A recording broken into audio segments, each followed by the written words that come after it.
ఆదియోగి అంటే మొదటి యోగి అని అర్థం. పురాణం ప్రకారం శివుడు యోగ జ్ఞానాన్ని మొదటగా 6 మంది శిష్యులకు ఇచ్చాడు. అందుకే శివుని ఆదియోగి అని పిలుస్తారు.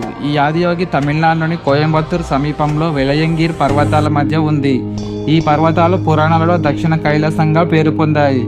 ఈ ఆదియోగి విగ్రహం పెట్టాలని సద్గురుకు ఒక ఆలోచన వచ్చింది. యోగా అంటే మతం కాదు, మనిషి అంతర్గత శక్తిని వెలికితీసే ఒక సాధన. అందుకే ఆదియోగి రూపం ద్వారా యోగ మూలాన్ని ప్రపంచానికి గుర్తు చేద్దామని 112 ఫీట్ల ఎత్తులో ఉన్న ఆదియోగి స్టాచ్యూను నిర్మించారు. ఈ స్టాచ్యూను 2013 నుంచి 2014 సంవత్సరంలో ప్లాన్ ప్రారంభిస్తే 2016లో పూర్తయింది. ఈ విగ్రహాన్ని శివరాత్రి సందర్భంగా 24 ఫిబ్రవరి 2017 లో నరేంద్ర మోడీ ఆవిష్కరించారు.